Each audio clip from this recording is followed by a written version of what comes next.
आज महाअष्टमी भनेपछि महागौरीको दिन हैन। नौवटा दुर्गा मध्येमा आज सेकेन्ड लास्ट महागौरी सबै हैन। उहाँ भनेको चाहिँ नवदुर्गाको मेन फोकस मेन चाहिँ महागौरीलाई नै मानिन्छ। हामीले जतिसुकै रूपमा गरे पनि त्यसमा चाहिँ देहि सौभाग्यमा रोग्यम देहि मे परमं सुखम रूपम देहि जयम देहि ईश्वर देहि विश्व जय। मतलब सौभाग्य भगवती भनिन्छ महागौरीलाई। रुक्मिणीजीले श्रीकृष्णलाई लभ लेटर पठाउनु भयो वृद्ध ब्राह्मणको हातमा। त उहाँले भन्नुभएको थियो कि लोकेसनको लागि कुनै पनि राजकुमारीको चाहिँ स्वयंवर पूर्व गौरीको दर्शन गौरीको षोडशोपचार पूजन पश्चात मात्रै स्वयंवर हुने चलन थियो नि शास्त्रमा हैन। हो त्यसै अनुरूप उहाँले चाहिँ भगवान श्रीकृष्णलाई गौरी मन्दिरमा बोलाउनु भएको थियो। त त्यसरी चाहिँ गौरीसँग हे महागौरी म जुन भुवन सुन्दरलाई मैले चाहिँ बोलाएको छु मेरो त्यो विवाहमा कुनै विघ्न बाधा नहोस् भन्नुभएको छ। सीताजीको सबैलाई थाहै छ। बगैँचामा श्रीराम भेटिएपछि उहाँले तुरुन्तै गौरीसँग पूजा बिन्ती गर्नुहुन्छ कि मलाई त्यो उहाँसँग नै मेरो बिहा होस्, त्यो बाहेक अरूसँग नहोस् भन्नुहुन्छ। त गौरीले त्यसको सङ्केत स्वरूप माला उहाँलाई दिनुहुन्छ भन्ने के अरे दिनुहुन्छ मूर्तिबाट भन्ने सबै हामीलाई थाहा छ हैन। सबैले हामीले हेरेकै कुरा हो। अब राधिका गणले त मङ्सिर महिनाभरि नै कात्यायनीको व्रत गरेको थाहा छ। त्यसैले सौभाग्य भगवती भनेको गौरी महागौरी हुनुहुन्छ। अब हामीले सौभाग्य बुझ्छौँ कसरी भन्दाखेरि आफ्नो श्रीमान र आफ्नो चाहिँ सुहाग आफूले सिन्दुर लगाउन पाउनुलाई मात्रै हामी सौभाग्य भन्छौँ। त्यो एकदम संकीर्ण कुरा हो। त्यति मात्र होइन सौभाग्य। सौभाग्य चाहिँ मूल पञ्चम सौभाग्य भन्छ। पञ्च सौभाग्य त्यो भनेको आफ्नो आमाको सौभाग्य भनेको बुवा जीवित होस्, आमा सुहागन होस्। आफ्नो दाइ भाइ जीवित होस्, आफ्नो भाउजू भाइ बुहारीहरू सुहागन हुन्। अनि आफू सेन्टर हैन। त्यसपछि छोराको बुहारी पनि सुहागन होस् र छोरी पनि सुहागन होस्, जय जीवित होस्। यी चार सहितको आफू सहितको यदि पाँचवटा दुईटा चाहिँ आमा भाउजू छोरी र बुहारी यी चारवटा सहितको आफू जब चाहिँ यदि सुहागन छ भने त्यसलाई पञ्च सौभाग्यवती भनिन्छ। त्यसैले यी चार को पनि यदि वैधव्य भयो भने आफ्नो भएसरह नै फिल हुन्छ नि त हैन। त्यसै हिसाबले यिनीहरूलाई पनि आफ्नोमै समेटिएको छ पञ्च सौभाग्य भनिन्छ। त्यसैले यदि कुनै भक्ता भवानीको भक्तले वास्तवमै रियलमा सात्विक भक्ति गरेर भवानीलाई रिझाउन सक्नुभयो भने उहाँको यो पाँचवटा सौभाग्यको जिम्मा भवानीले लिनुहुन्छ भन्ने शास्त्रीय वचनहरू छ कि जति पनि सौभाग्यका व्रतहरू छन् सबै सौभाग्यका व्रत जतिसुकै जुनसुकै हामीले जति गरे पनि अन्तमा चाहिँ त्यसको डिपार्टमेन्ट महागौरीको हो। शिवजी संसारको व्यक्तिहरूलाई ज्ञान दिन शान्ति त्यस्तो किसिमको चाहिँ डिपार्टमेन्ट छ भने शक्ति महागौरीको डिपार्टमेन्ट भनेको यो संसारको सम्पूर्ण भौतिक व्यवस्थापन भौतिक कामना जति छन् सबै यतिसम्म कि भगवानको भक्ति पनि हामीले गौरीसँग माग्नुपर्छ महागौरीसँग। किनकि माया भनेको उहाँ हो नि त। महामायाले आफ्ना माया छरेर हामीलाई मोहमायामा पार्नुहुन्छ। हे माते यो मोहमायामा मलाई नपारिदिनुहोस्, मलाई बन्धनबाट फुकालिदिनुहोस् ताकि म भक्ति गर्न सकूँ। त यो सम्म पनि भक्तिसम्म पनि महागौरीसँग माग्नुपर्छ हेर्नु त। त्यसैले महागौरी भनेको एकदमै सेन्टर हुनुहुन्छ नवदुर्गा मध्येमा। आज एकदमै ठुलो दिन हो महागौरीको। सौभाग्य भगवती हुनाले मलाई चाहिँ सौभाग्यको विषयमा बोल्न मन लागेको हो। अब सौभाग्यको लागि चाहिँ हामीले चाहिँ अब मलाई एउटा चाहिँ एकदमै बिजीको कुरा र हजुरहरूलाई नभनी नहुने र मलाई एकदमै खड्केको पहिलेदेखि त धेरै वर्ष अगाडिदेखिको कुरा के छ भने म पनि पहिले धेरै अगाडिसम्म चाहिँ एकदमै सौभाग्य व्रतहरू गर्न मनपर्ने दुर्गाको एकदमै राम्रो मलाई चाहिँ मनपर्ने सबै कुरा अहिले पनि त पहिले बढी थियो हैन। त त्यतिखेर म चाहिँ सौभाग्य सामान किन्न जाँदाखेरि पहिलोचोटि म छाँगाबाट खसे जस्तो भएको थिएँ। 15 रुपियाँको एउटा प्याकेट थियो। पसलेले मलाई देखाउनु भयो। त्यो दिदीलाई मैले भने यो के हो भनेको यो सौभाग्य अहिले एकदमै चलेको छ 15 रुपियाँमा भने। हेरे ट्रान्सप्यारेन्ट प्लास्टिक थियो। एक टुक्रा रिबन टिका लगाउने हो के गर्ने त्यो रिबनको अनि छाप्रीका पनि त्यस्तै, टुटे फुटेको त्यस्तै, ऐना पनि त्यो यस्तो बिन्दी मात्रै देखिने ऐनाको पनि त्यो फ्रेस ऐना थिएन। काइयो चाहिँ एक रौँ पनि नजान सक्ने त्यस्तो लुत काइयो। त्यसमा चाहिँ थियो भने चाहिँ एकजना चाहिँ आलमोन्ड थियो, मतलब कागती बदाम भन्छ नि, त्यो मात्रै सही सलामत थियो, 15 रुपियाँको त्यो प्याकेट। म के भने अकमक्क भएँ होइन। अनि त्यसपछि त्यो दिदीलाई भने दिदी यसो होइन भगवान्को लागि पूजाको लागि भनेपछि ल अर्को देखाउँछु भनेर उहाँले चाहिँ अनि सानसानो डोरीहरू भएको अलिक सस्तो खाले त्यो जे होस् त्यो सही सलामत थियो, त्यस्तो त्यतिसम्म चाहिँ थिएन, त्यस्तो राम्रो ठिकै थियो त्यो चाहिँ देखाउनु। अनि मैले भने अब यहाँ चाहिँ सामान पाउँदैन, मैले भने यसरी सामान हुँदैन, किनकि पूजाको सामान भनेपछि त्यसरी देखाउँछन् क्या मान्छेहरू, चलनै भइसक्यो त्यो ट्रेन्ड होइन। मैले भने दिदी पूजाको लागि एकछिनपछि किन्छु, पहिले मेरो लागि दिनुहोस्, अहिले लेटेस्ट के छ तपाईँको पसलमा, लेटेस्ट आएको हाम्रो चाहिँ कस्मेटिकहरू देखाउनुहोस्, मलाई धेरै सामान किन्नु छ भनेपछि उसले चाहिँ पुरा लेटेस्ट एकदमै राम्रो राम्रो पुरा हाम्रो आँखा खाने सामानहरू देखाउनु भयो क्या। सबै मैले आफूलाई जे मैले मन पराएँ किनेँ होइन। त त्यसपछि अनि उहाँले भन्नुभयो पूजाको लागि नकिन्ने भन्नुभयो। अनि मैले भने दिदी यो पूजाको लागि नै हो, त्यसैले अनि मैले के भने ठिक छ, यसरी सबैले किन पनि भन्न खोजेको होइन होइन, यसरी सबैलाई किन भन्न खोजेको पनि होइन, तर एउटा सामान चढाउनुहोस् तर चाहिँ राम्रो चढाउनुहोस् के। त्यो फुटेको ऐना फुटेको त्यो टीका त्यसले चाहिँ के हुन्छ। अनि फल चाहिँ के चाहिने, जन्मान्तरसम्म पति वियोग हुन नपर्ने, के अरे स्वर्गीय लोकहरूमा चाहिँ भ्रमण विहार गर्न पाउने, ल फल चाहिँ त्यो रानी महारानी बन्न पाइने रे। अनि चढाउने त्यो चढाउने कसलाई भन्दाखेरि यो संसारको अधिष्ठात्री ब्रह्माण्डको अधिष्ठात्रीलाई चाहिँ गिफ्ट हामी चढाइराखेको सौभाग्य सामग्री। ल हेर्नु त कस्तो बेइज्जती, कस्तो ननसेन्सनेस। मैले त्यो दिदीलाई त एकचोटि भने थिएँ दिदी हजुरले नि अर्कोचोटिदेखि यो सामान नमगाउनु होला, एकदमै नराम्रो, हजुरलाई पनि यसको एउटा क्रेडिट जान्छ, यस्तो सामान ल्याउँदै नल्याउनु होला भने ए बहिनी बिक्री हुने यही हो, जाने यही हो भन्नुभयो क्या। त्यसैले यो मलाई बोल्न मन लागेको हो, यसो नगर्नु होला। त्यो 15 रुपियाँमा तपाईँले एउटा लेबन टुब किनेर चलाउन सक्नुहुन्छ भगवतीलाई, जस्तो ठुलो कपाल पनि बान्छ नि। तपाईँ 15 रुपियाँको एउटा पोते आउँछ नि, सुहागनले गला खाली राख्न हुँदैन भने 15 रुपियाँको एउटा पोते आउँछ, त्यही चढाइदिनुहोस्। सबभन्दा राम्रो मेरो सल्लाह मान्नुहुन्छ भने 15 रुपियाँमा तपाईँले सिन्दुर र 2 पैसा राखिदिनुहोस्, त्यहाँ तपाईँको जोडा भयो, सुहागनको जोडा त्यति हो, सिन्दुर राखिदिनुहोस्। पुगेन त आखिर तपाईँको बिहामा सिन्दुर पाउने, तपाईँले अरू त सबै अगाडिदेखि नै लगाउनुहुन्छ नि, आखिर सिन्दुर सही सलामत छ भन्न खोजेको हो नि सेन्स। त्यस लोजिक बिना के पनि काम नगर्नुहोस्। एकदमै यस्तो बकवास भइरहेछ हाम्रो हिन्दुइजममा नि, मलाई प्रत्येक टपिकमा यस्तो देख्छु कि म, अनि मलाई बोल्न मन लागिहाल्छ होइन। यो सबै हजुरहरूलाई पनि एक किसिमको चाहिँ इन्सपिरेसन होस् भनेर मैले भनेको हो।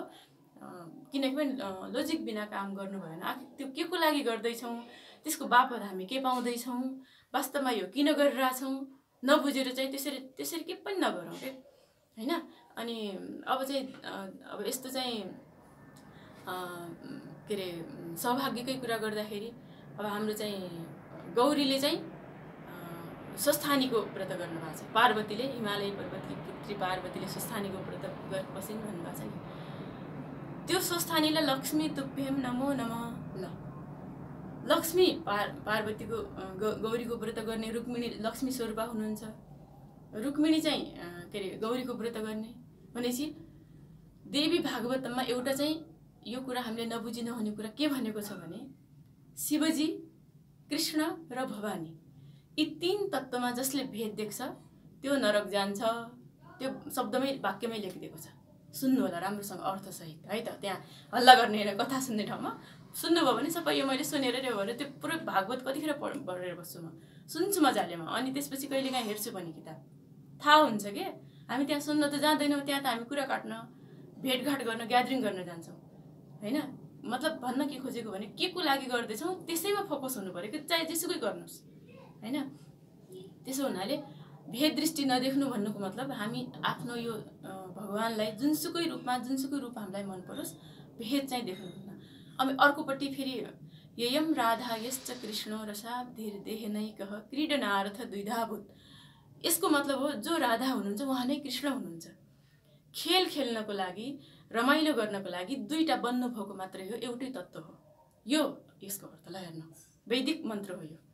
मतलब के हो भने मान्छेको हाम्रो जस्तो यो मेटेरियल वर्ल्डको जस्तो यो भौतिक संसारको जस्तो चाहिँ के अरे यो पुरुष के अरे स्त्री भन्ने हुँदैन कि उहाँहरूको। ऊ त एउटा चाहिँ ब्लेसिङको शरीर हो। हाम्रो जस्तो नसाको यस्तो शरीर होइन नि त, होइन? दिव्य शरीर हो, दिव्य धाम हो। उहाँको चाहिँ भगवानको धामहरूमा चाहिँ स्पर्शले पनि उहाँहरूलाई चाहिँ हाम्रा जस्तो यो जति पनि हाम्रो यी काम वासना छन् नि, उहाँलाई स्पर्शले त्यसमा चाहिँ सन्तुष्टि हुन्छ। दृष्टिले सन्तुष्टि हुन्छ। अङ्गालोले हग भन्छ नि, त्यसलाई त्यसबाट सन्तुष्टि हुन्छ। किसले उहाँ चुम्बनले सन्तुष्टि हुन्छ। हाम्रो जस्तो जनावरको जस्तो एक्टिभिटी हुँदैन नि दिव्य लोकमा हो। त्यसैले दिव्य लोकको कुरालाई हामीसँग जोइन गर्ने, हाम्रोमा कम्पेयर गर्ने, अनि उस्तो सँग चाहिँ आफू बन्न खोज्ने, त्यसो होइन।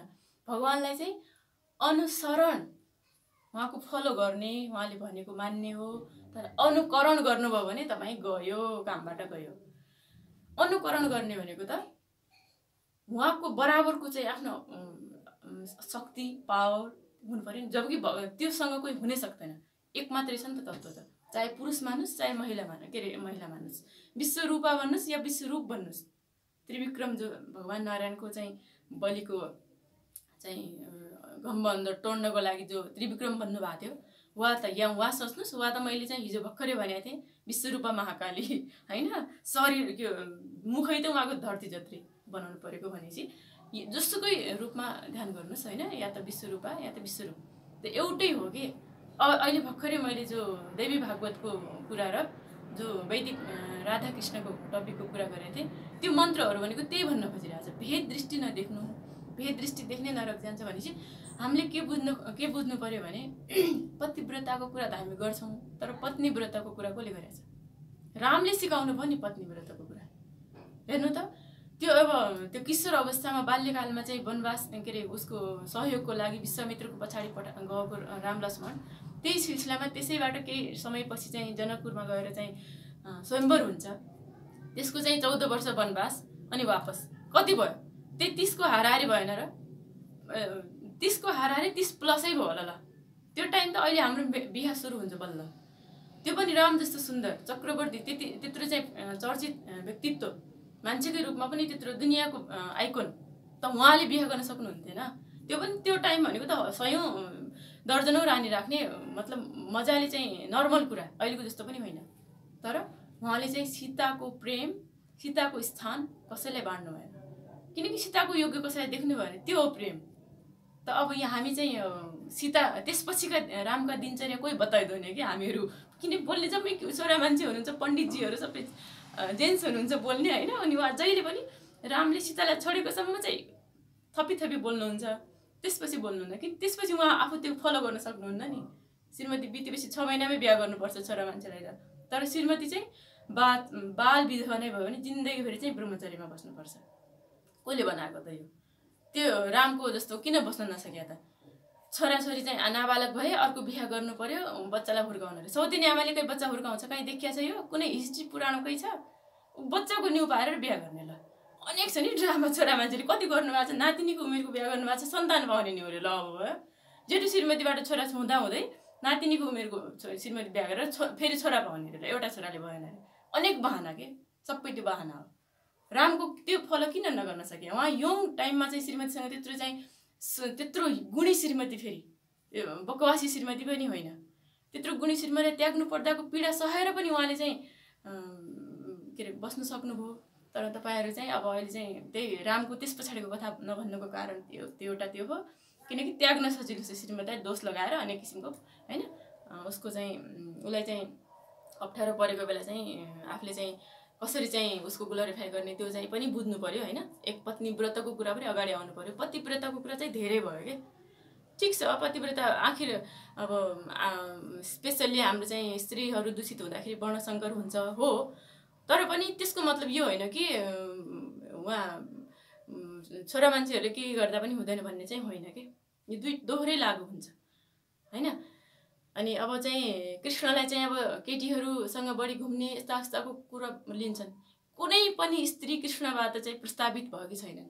पहिलो श्रीमती अहिले भर्खरै भने त रुक्मिणीको कुरा, उहाँले आफै उहाँको ग्लोरिफिकेसन सुनेर लभ लेटर पठाउनु भयो। यदि मेरो बिहाको दिन हजुर आउनु भएन भने, मलाई दुलही रूपमै किडन्याप गरेर लग्नु भएन भने म सुसाइड गरेर मर्नेछु, किनकि हजुर भनेको सिंह, मैले हजुरको बारेमा धेरै सुनेको। अनि यो शिशुपाल जसकोसँग मेरो कुरा भइरहेछ ऊ भनेको स्याल। सिंहको भाग स्यालले खान्छ भने सुहाउँछ? म चाहिँ त्योसँग बिहा गर्नुभन्दा म सुसाइड गर्ने हो, हजुर चाहिँ आउने। ल त्यसरी चाहिँ उहाँले प्रपोज गर्नुभएको छ। अब जाम्बवतीको छ फेरि, जाम्बवतीको बुवाले आफै दिएको, सत्यभामाको बुवाले आफै दिएको, उहाँहरूले मन पराएर फेरि। अनि मित्रवृन्द उहाँको चाहिँ फुपूको छोरी हुँदा हुँदै पनि छोरीबेटीको छोरी बिहा गर्न नमिल्ने, मामाको छोरी मिल्ने त्यो टाइममा, तर मित्रवृन्दले चाहिँ मन पराइसकेपछि उहाँको बुवा दाइहरूले स्वयंवर एरेन्ज गरेर आफ्नो तर्फबाट निमन्त्रणा पठाएर श्रीकृष्णलाई चाहिँ बिहा गराइदिनु भएको छ। किनकि उहाँहरूले आफूले प्रपोज गर्दा मिल्दो रहेछ नि त, आफ्नो टाइम अनुसारको सोसियल कन्फिगुरेसन हुन्छ त्यसको आधारको कुरा गरेको। कुनै पनि 8वटा पटरानीमध्ये कुनै पनि उहाँबाट प्रस्तावित भएका छैनन्। 16,100 को कुरा त मैले हिजो भर्खरै भनेको थिएँ। त्यो अपहरित कन्याहरू चाहिँ उहाँले चाहिँ मुक्त गरिदिएपछि उहाँहरू चाहिँ अब त्यसरी बिहा भएको होइन। कुनै पनि 16,108 मध्ये कुनै पनि रानी कृष्णबाट प्रस्तावित भएका छैनन्। सबले आफै प्रपोज गरेर आफै स्वतःस्फूर्त रूपमा बिहा गर्नुभएको छ। तर हामी कृष्णलाई गाली गर्छौँ। त्यसैले अब हामीले चाहिँ ठिक छ, हामी मान्छेलाई पनि कमेन्ट त गर्छौँ, तर मान्छेलाई कमेन्ट गर्नु र भगवान्लाई कमेन्ट गर्नुमा फरक हुन्छ। अनि फेरि भगवान्लाई आफूसँग दाँच्न प्रयास गर्छौँ, त्यो पनि सबभन्दा ठुलो भुल हो। त्यसले अब यो भगवतीसँग अरू केही नमाग्नु, सरस्वतीको रूपमा ज्ञान दिनु, सद्बुद्धि दिनु हामीलाई भनेर माग्नु। अनि चाहिँ लक्ष्मीसँग चाहिँ कालो धन कमाउने बुद्धि नदिनु होला, उल्लुमा बसेर हाम्रो घरमा नआउनु होला, हामीलाई उल्लु नबनाउनु होला, गरुडमा चढेर नारायण सहित आउनु होला हाम्रो घरमा, त्यसरी बस्दिनु होला। किनभने नारायण सहित आएको लक्ष्मी कहिले पनि कुमारमा लगाउनुहुन्न। नारायण भनेको के अरे पालनकर्ता, समदृष्टि देख्ने, अनि के अरे उहाँको वाहन गरुड, गरुडमा चढेर आयो भने गरुड भनेको कर्मठ सङ्घर्षशील व्यक्तित्वको प्रतीक हो गरुड हैन। त उसले परिश्रम गर्न सिकाउँछ, कालो धन चाहिँ सित्तैमा कमाउन सिकाउँदैन। त्यसैले गरुडमा सवार भएर नारायण सहित आउनु होला, लक्ष्मी भनेर बोलाउनु होला, उल्लुमा चढेर एक्लै नआउनु भन्नु। अनि दुर्गालाई पनि दुर्गासँग के माग्ने त, त्यो काटेर चाहिँ दिने त होइन होला नि। अब त हिजो त मैले बलि प्रथाको धेरै भनेको थिएँ हैन।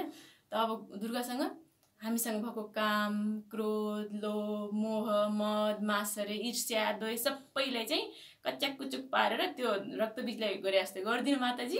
अनि मलाई फ्रेस भावना राखिदिनुहोस् मेरो मनमा, अनि चाहिँ हजुरको बास होस्, मलाई चाहिँ सरस्वतीको रूपमा ज्ञान दिनु, सबै पोजिटिभ कुराहरू दिएर म आफ्नो आफै कल्याण गर्न सकौँ। म मरिसकेपछि मेरो छोराले मलाई चाहिँ गङ्गा पुर्याउनु नपरोस्, मेरो श्रीमतीले चाहिँ मलाई चाहिँ तारण गरिदिनलाई सप्ताह लगाइदिनु नपरोस् हैन।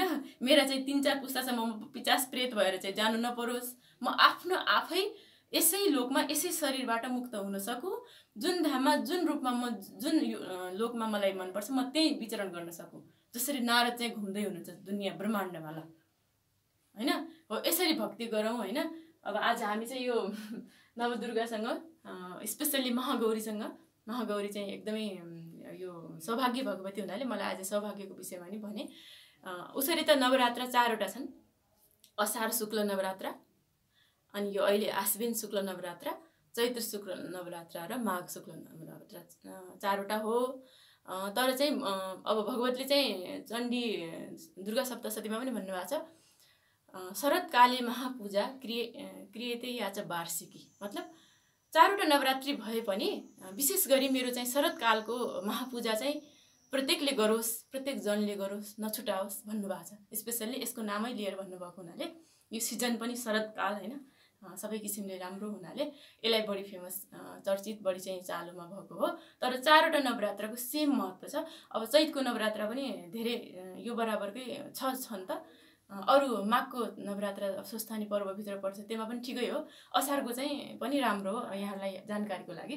ल अब चाहिँ आज महागौरीले सबैलाई चाहिँ उहाँ काली जब बन्नुभयो नि त्यहाँ के अरे चण्डमुण्डको वध गर्दाखेरि, त त्यसपछि शिवजीले जिस्काउनु भयो काली भनेर, काली काली महाकाली भनेर जिस्काउनु भयो। मलाई रिस उठेर उहाँले चाहिँ ब्रह्माजीको तपस्या गरे। फेरि त्यो एउटा अर्कै कथा के एउटा मैले महागौरीको टपिकमा एकछिन भन्न खोजेको। उहाँले ब्रह्माजीको तपस्या गरेर ब्रह्माजीसँग भन्नु चाहिँ हे ब्रह्मन, मलाई यति गोरी बनाइदिनुहोस् कि मलाई चाहिँ काली भनेर छाडै जिस्कायो भने। अनि उहाँले गोरी बनाइदिइसकेपछि होइन, एउटा यो कुनै पुराणमा कहीँ भएको कुरा हो। अब जे होस्, उहाँ ठट्टी मजाको कुरा भएर मैले महागौरीको लागि यो नामकोसँग सम्पर्कित भएर भनेको हो। त उहाँ चाहिँ अनि उहाँ चाहिँ गोरो भइसकेपछि अनि शिवजीले भन्नुहुन्छ, ओहो अघिदेखि काली काली महाकाली भनेको त अहिले गौरी मात्रै नै महागौरी भएछौ तिमी त महागौरी भने जिस्काउनुहुन्छ होइन। त्यसैले महागौरी नाम हो, मैले चाहिँ महागौरी आज दिनुभयो भनेको। ल त आज चाहिँ अब सौभाग्य सम्बन्धी अलिकति कुरा गरेको छु, यसलाई चाहिँ मनन गर्नु होला है त। मैले यो धेरै दिनदेखि भन्न मन थियो। हस्, थ्याङ्क यू। फलो गर्नु।